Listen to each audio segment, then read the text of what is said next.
अभी जो हम हैं धमोरा पंचायत के बिकमसेर गांव में आए हुए हैं। यहाँ पे चाय की दुकान से शुरुआत, राजनीति की शुरुआत चाय की दुकान पे होती है। यहाँ पे कुछ बुजुर्ग लोग बैठे हुए, कुछ युवक हैं, उनसे हम पूछेंगे इस बार जो चुनाव है, त्रिस्तरीय चुनाव जो है पंचायत चुनाव, इसमें मुखिया जी का क्या अहम किरदार रहा, मुखिया जी का बदलाव होगा, ये वही मुखिया जी रहेंगे, यही सब मुद्दों पर हम लोग से बात करेंगे। यहाँ पे कुछ ग्रामीण भी है। बिकमसेर गांव का ये मुख्य चौक है। यहाँ पे काफ़ी लोग सब जो है सुबह शाम बैठे रहते हैं और यही बीच में हम चर्चा करते हैं। अब क्या लग रहा है कि आपके यहाँ जो है मुखिया का जो है इस बार क्या स्थिति है कि मुखिया जी इस बार यही रहेंगे या बदलाव होगा? यही रहेंगे, मुखिया जी की यही रहेंगे। क्या विकास कुछ हुआ है कि नहीं हुआ है? विकास तो हुआ है और कुछ बाकी भी है, जैसे नल जल योजना हुआ, ये सब तो बाकी ही है। तो आपके हिसाब से मुखिया जी पास है या फेल है? हमारे हिसाब से तो फेल है।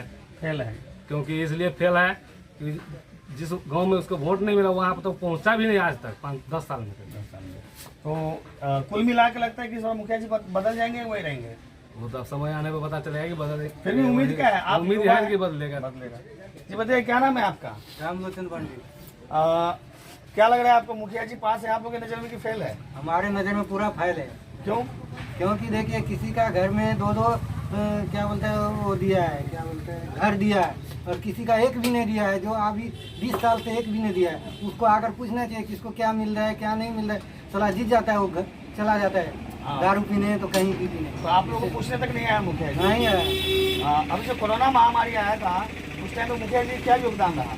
योगदान जो सरकार देता है बस वही दिया, और क्या अपने तरफ से कुछ नहीं दिया।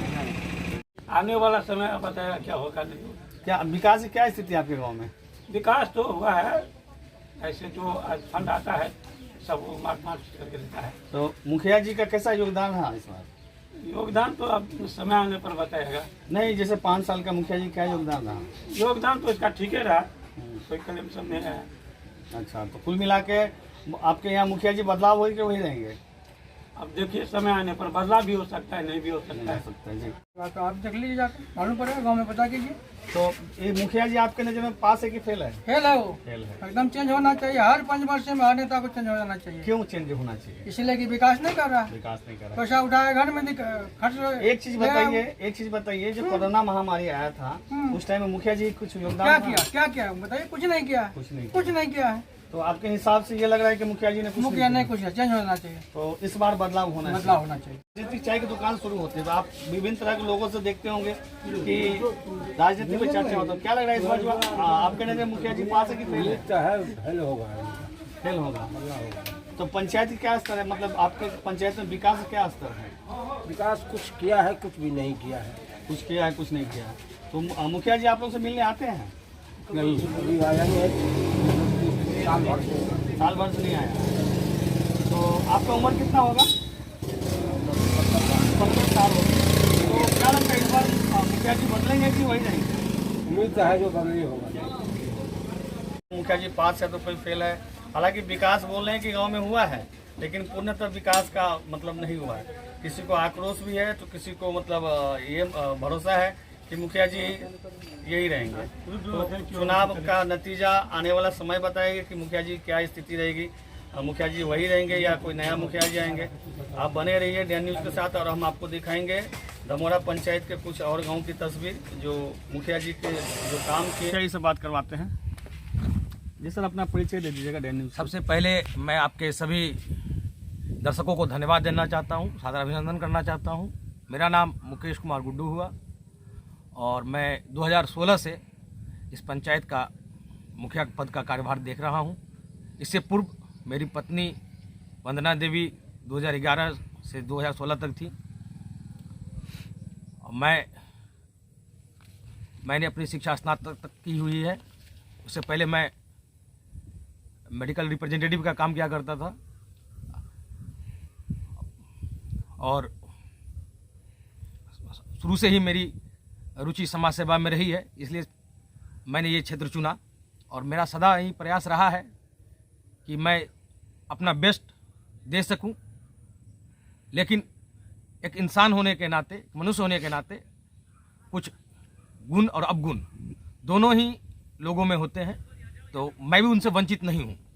मुझे ये कहने में कहीं भी ये नहीं होता है कि मुझ में भी कुछ गुण हो सकते हैं, दोष हो सकते हैं, जिनसे कुछ लोगों को नाराज़गी भी हो सकती है, लेकिन मैं हमेशा प्रयास करता हूँ कि मेरे बात व्यवहार, मेरे आचरण से किन्हीं को कोई ठेस नहीं पहुँचे, उसके लिए मैं सदा तत्पर रहता हूँ। मुखिया जी, हमें एक बात बताइएगा, जैसे कि कहते हैं कि पंचायत की सरकार होती है मुखिया जी, केंद्र की सरकार मोदी जी हैं, आप भी मोदी जी हैं अपने पंचायत के लिए, तो क्या ये राजनीतिक आप का एजुकेशन भी बढ़िया रहा, तो राजनीतिक चुनना आपका क्या मकसद क्या था? देखिए, लीडरशिप की भावना शुरू से ही थी। जब मैं स्कूल में भी पढ़ता था, उस टाइम में भी मैं अपने क्रिकेट टीम का कैप्टन हुआ करता था, और जब मैं किसी पद पे नहीं था तो छोटे स्तर पर गांव घर में भी हम लोग सामाजिक कार्य में लगे रहते थे। और मेरा मानना है कि अब का जो दौर है, अभी का जो समय है, सारे चीज़ लोग जानते हैं कि टेक्नोलॉजी का युग है। हर जगह मैं ये नहीं कहता हूँ कि मैं पढ़े लिखे लोग आगे आए, जो कुछ टेक्निकल ज्ञान हो, क्योंकि अब आप भी जानते हैं पत्रकार महोदय कि सारा चीज़ नेट का दुनिया है, सारा चीज़ ऑनलाइन है। पढ़े लिखे लोग आए और हमारे गांव का, हमारे समाज का ज़्यादा से ज़्यादा विकास हो, ये मेरी मूल भावना है।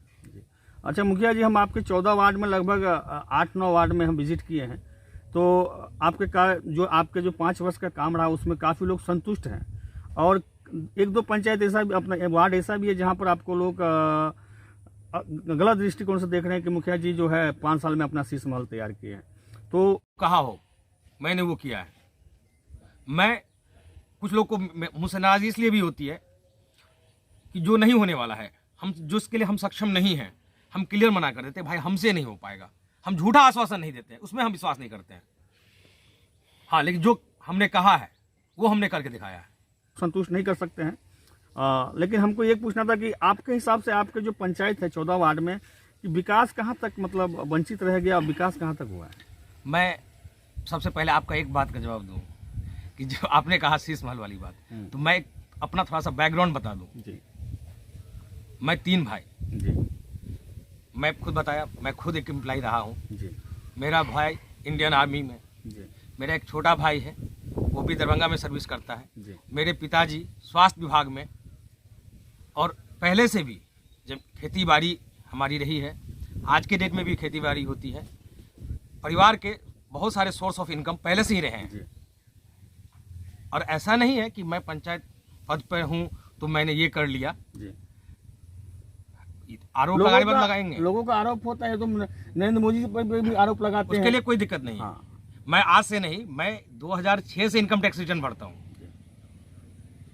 मैं 2006 से इनकम टैक्स रिटर्न भरता हूँ। मैं आज से नहीं, मैं 2011 में मेरी पत्नी मुखिया बनी, उसके बाद मैं यहाँ मतलब पंचायत का कार्यभार देख रहा हूँ, लेकिन मैं 2006 से रिटर्न भरता हूँ। जी। तो हमें मुखिया जी, गुड्डू जी, ये बताइए कि आपके पंचायत का जो विकास का स्तर है वो परसेंट कितना होगा? देखिए, मैं थोड़ा सा आपको बैक में ले जाऊंगा फिर भी। जब 2011 में जनता ने मुझे ये भार सौंपा, मैं बहुत दुख के साथ कहता हूँ कि हमारे पंचायत में एक भी पक्की सड़क नहीं थी, कीचड़ से सनी सड़कें हुआ करती थी। पहला टर्म में, क्योंकि जिस हिसाब से आपके पास संसाधन होगा आप उसी हिसाब से काम करेंगे। पहले पंचवर्षीय में हम लोगों ने बहुत हद तक ईंट की सड़कें, जिसको खरंजा या पटंजा आप कहिए, वो काम हम लोग ने प्राथमिकता का स्तर पे किया। आंगनबाड़ी की तीन आंगनबाड़ी की भवनें बनवाई। जहाँ भी नाला नहर की उराही का आवश्यकता था वो करवाया। जब दूसरा टर्म हम लोगों को फिर से मौका मिला, तो जो मुख्यमंत्री जी का एक कह सकते हैं विज़न था, एक सपना था कि हर गांव की सड़कें पक्की हों, मैंने उसको चुनौती के रूप में लिया। और मैं गाँव जाकर लोगों को समझाया कि भाई सोशल डिस्टेंसिंग या जो भी उस टाइम में गाइडलाइन था उसको फॉलो करने का, खुद प्रशासन के साथ सहयोग करके हम लोगों ने जो लॉकडाउन की व्यवस्था थी उसमें हम लोगों ने उसको पालन करवाने का काम किया था। सैनिटाइजर का जैसे था उस समय मास्क और साबुन वितरण करना था, ये सारे काम हुए।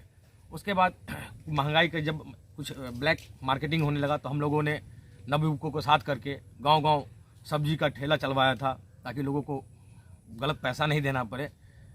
तो उसके बाद जो पलायन करके मजदूर आए थे, हमारे जो भाई बहन बाहर रहते थे और उनकी नौकरी छूट गई, तो हम लोगों के पास रोज़गार देने के लिए एक मनरेगा है। हम लोग तो कोई मतलब ऐसा काम दे नहीं सकते हैं, तो हम लोगों ने उस टाइम में भी लोगों से अपील किया था कि जो व्यक्ति भी इसमें काम करना चाहें आके काम करें। बहुत सारे लोगों ने काम भी किया और अभी भी हम लोग हमेशा प्रयास करते रहते हैं कि जो हम लोग से संभव है ये वो बहुत हम लोग- सराहनीय काम है मुखिया जी। अब एक चीज़ हम पूछेंगे आपसे कि इस बार जो चुनाव माहौल जो चुनावी डंका बज चुकी है और छठे चरण में शायद चुनाव है, जी। तो क्या लग रहा है इस बार कुल मिला के जो जनता जो है किस रूप से आपको देख रहे हैं? देखिए सर, मैं बहुत मतलब स्पष्ट हमेशा बोलना चाहता हूँ। मैं एक बात आपके माध्यम से अपने तमाम जनता को भी कहना चाहता हूँ, जो भी हमारे अभिभावक हैं, मित्र हैं, माता बहन हैं। मैं एक ही बात कहूँगा, आपने मुझे 10 साल से देखा है। मैं अपने बारे में कुछ कहने की अधिक में नहीं हूँ। मैं क्या कहूँ, मैं 10 सालों से आपके बीच में हूँ। और आप जो हमारा पंचायत था आज से 10 साल पूर्व, उससे आप तुलना कर लीजिए। अगर आपको लगता है कि हमने काम किया है तो आप अपना स्नेह और आशीर्वाद बनाए रखिए। रही बात चुनाव का माहौल है, बहुत तरह का बात मतलब होता है, लेकिन मैं एक आग्रह और करूंगा। मैं पहले कह दिया, अच्छा या बुरा, मैं आपके साथ हमेशा कोरोना महामारी के समय में भी जब पहला फेज आया था, हम लोग गांव-गांव घूम के लोगों को हम लोगों ने एक्टिव किया। लेकिन आज बहुत सारे लोग हैं, लेकिन उस समय में कोई नहीं था। आपका बेटा, आपका भाई, आपका मित्र उस समय में भी था और आगे भी रहेगा। मैं पद पे रहूं ना रहूं, समाज सेवा मेरी ये बहुत होगी। बढ़िया आपके लिए एक मैसेज है जनता के लिए। और हम एक चीज़ पूछेंगे कि मान लीजिए कि चुनाव है और काफ़ी तनावपूर्ण इस बार चुनाव है, और खास करके आप जानते हैं, अनुभवी आदमी है कि राजनीति अपने 15 अगस्त के जब मैं पहला बार चुनाव जीत के आया स्वयं, और 15 अगस्त का मेरा झंडोत्तोलन का कार्यक्रम था, मैंने उसमें कहा था कि अगली बार मैं उसी जगह वोट मांगने जाऊंगा मैं जहां पक्की सड़क पहुंचा दूंगा। मैं अभी भी कहता हूं ये बात, अगर आप काम पर अगर वोट देंगे तो मैं अभी भी कह रहा हूं कि जहां पक्की सड़कें बने होंगी मैं वहीं वोट मांगने जाऊंगा। और मैंने कहा कोई पूर्ण नहीं होता है, ये विकास निरंतर चलेगा। अभी हम लोगों ने लगभग कुछ है, ऐसी नहीं मैं कह रहा हूँ 100%, 2-3 अगर सड़क को छोड़ दिया जाए उसमें भी थोड़ा सा टेक्निकल है।